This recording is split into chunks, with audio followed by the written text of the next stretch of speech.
चलिए हम आज आप सभी को जैसे हमारे दो महान विभूतियों के बारे में बता रहा हूँ।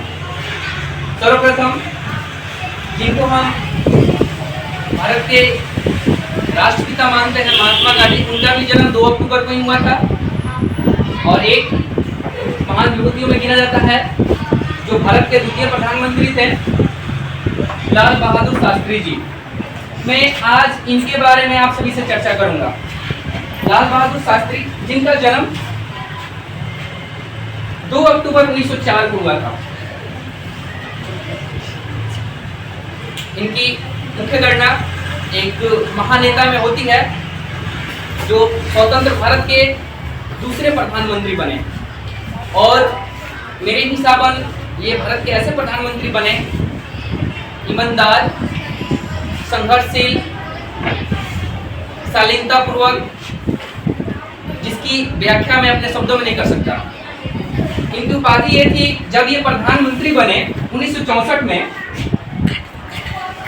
जब प्रधानमंत्री बने 1966 में इनकी मृत्यु भी हो गई थी। प्रधानमंत्री के पद पर बने हुए ही इनकी मृत्यु हो गई थी। लगभग 18 महीनों तक ये प्रधानमंत्री पद पर बने हैं, 18 महीनों तक। 1966 में जब इनकी मृत्यु हुई, उससे पहले बीच में 1965 का एक दौर आया जिसमें भारत और पाकिस्तान का युद्ध हुआ। भारत और पाकिस्तान का युद्ध हुआ। इस युद्ध से पहले हम 1962 में हम एक बार और युद्ध हार चुके थे। किससे लड़के? चीन से। इसका फायदा पाकिस्तान उठाना चाहता था।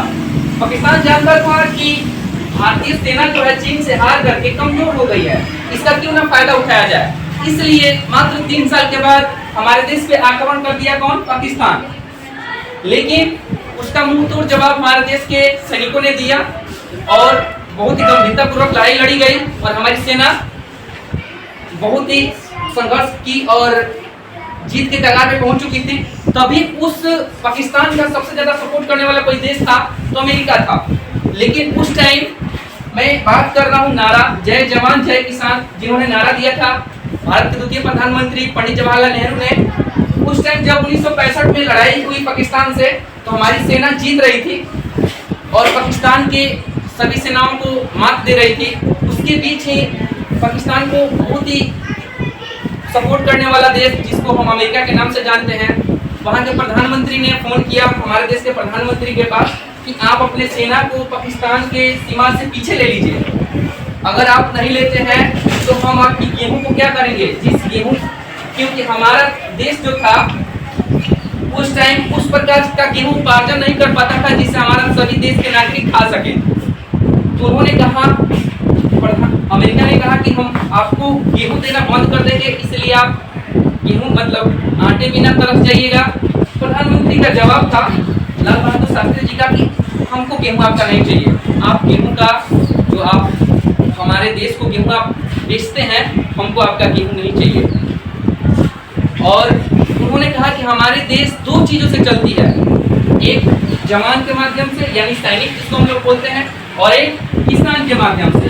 तो 1965 में उन्होंने नारा दिया कि जय जवान जय किसान, यानी हमारे जवान कभी पीछे नहीं हटेगा बॉर्डर से, हम खाए बगैर मर जाएंगे, हमें मंजूर है। पर आपकी ये बात मंजूर नहीं है कि आप कह रहे हैं कि आप पाकिस्तान से हमारी सेना को पीछे कर लें और पाकिस्तान से हम लोग हार मान जाएं। इसलिए उन्होंने किसान का भी नारा दिया कि जय किसान, यानी तो हमारी देश 2 चीजों से टिकी हुई है, एक जवान के माध्यम से और एक किसान के माध्यम से। यानी उन्होंने इसलिए किसान को बढ़ोतरी दी, मतलब ऊर्जा को बढ़ाया कि अगर हमारे देश के किसान बने रहेंगे, अगर उन्होंने किसान को मतलब दृढ़ता संकल्प दिया कि आप हमें उतना गेहूं उत्पादन करके दीजिए कि हमें दूसरे देश से खरीदना ना पड़े, इसलिए उन्होंने नारा लगाया जय किसान जय जवान और जय किसान का। यानी 2 देशों से हमारी 2 मतलब चीजों से हमारी देश टिकी है, जवान से और एक किसान से। किसान हमें क्या देगा? अन्न उत्पादन करके, यानी इससे हमें अलग देशों से क्या करना नहीं पड़ेगा, खरीदना नहीं पड़ेगा। और जवान हमें क्या देगा? सुरक्षा, जिससे हमारा देश अधिक गति से मतलब अग्रसित होगा, विकसित होगा। इसलिए उन्होंने जय जवान जय किसान का नारा दिया और उनकी मृत्यु इतने मतलब महान नेता जिसकी मैं पूरी शब्दों में व्याख्या नहीं कर सकता। इनकी कहानी मैं बताऊं तो समय कम पड़ जाएगा। होगा आप सभी को।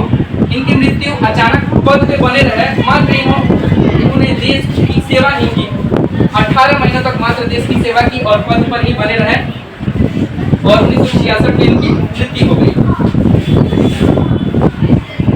मैं इनकी शालीनता की कहानी आप सभी को बता रहा हूँ, एक शालीनता की मैं कहानी बता रहा हूँ।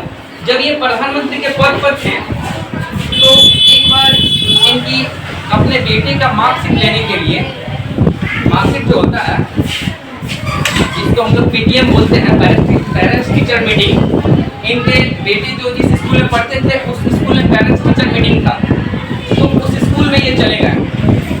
शालीनता, देश के प्रधानमंत्री के अंदर शालीनता कितनी थी उनकी कहानी में बता रहा हूँ। पीटीएम में चले गए, टाइम के आगे बोले पापा हमारे स्कूल में पीटीएम है, आपको जाना है, पेरेंट्स को बुलाया गया है। तो पीटीएम में चले गए। जब उस स्कूल पर जा करके बैन लगी प्रधानमंत्री की, सभी सिक्योरिटी उतरी तो सभी वहाँ से प्रिंसिपल उस स्कूल को, अपने ऑफिस को छोड़ करके आए कि हमारे स्कूल में मतलब प्रधानमंत्री आए हुए हैं उनके स्वागत के लिए। तो उन्होंने कहा कि आपको कोई ज़रूरत नहीं है हमारे स्वागत करने की, मैं यहाँ आम नागरिक बन के आया हूँ, मैं अपने बेटे का क्या बन के आया हूँ, एक पिता बन के आया हूँ। मैं यहाँ प्रधानमंत्री बन के नहीं आया, मैं अपने बेटे का क्या बन के आया हूँ, पिता बन के आया हूँ। तो लोग वास्तव में चले आए, सभी टीम चली आई, वहाँ प्रिंसिपल चले आए, सभी टीचर्स चले आए उनके स्वागत के लिए। जब वो जाने लगे उन्होंने पूछा कि हमारे बेटे का टीचर्स कौन है। उन्होंने कहा कि आपको 3rd फ्लोर पे जाना पड़ेगा अपने बेटे का मार्कशीट लेने के लिए। तो प्रिंसिपल ने कहा कि आपको जाने की जरूरत नहीं है, मैं उनको खुद ही नीचे बुला लेता हूँ। उन्होंने कहा कि नहीं बुलाना नहीं है, बिल्कुल नहीं बुलाना है, मैं चल के जाऊँगा 3rd फ्लोर पे। और वह चल के गए 3rd फ्लोर पे। जब वहाँ वो पहुँचे तो बहुत लंबी लाइन लगी हुई थी मार्कशीट लेने के लिए।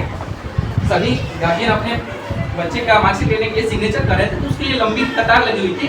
तो प्रिंसिपल ने कहा कि आपको चलिए आगे, हम आपको पहले दिलवा दे रहे हैं मार्कशीट, आप देश के प्रधानमंत्री। उन्होंने कहा कि नहीं, मैं यहाँ देश का प्रधानमंत्री बन के नहीं आया, मैं अपने बेटे का एक पिता बन के आया हूँ, इसलिए मुझे इसी लाइन में लगे रहने दीजिए। और उन्होंने 1 घंटा लाइन में लगा और जा करके लास्ट में उस अपने मार्कशीट, अपने बेटे का मार्कशीट सिग्नेचर करके लिया।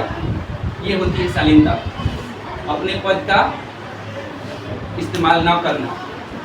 That's all.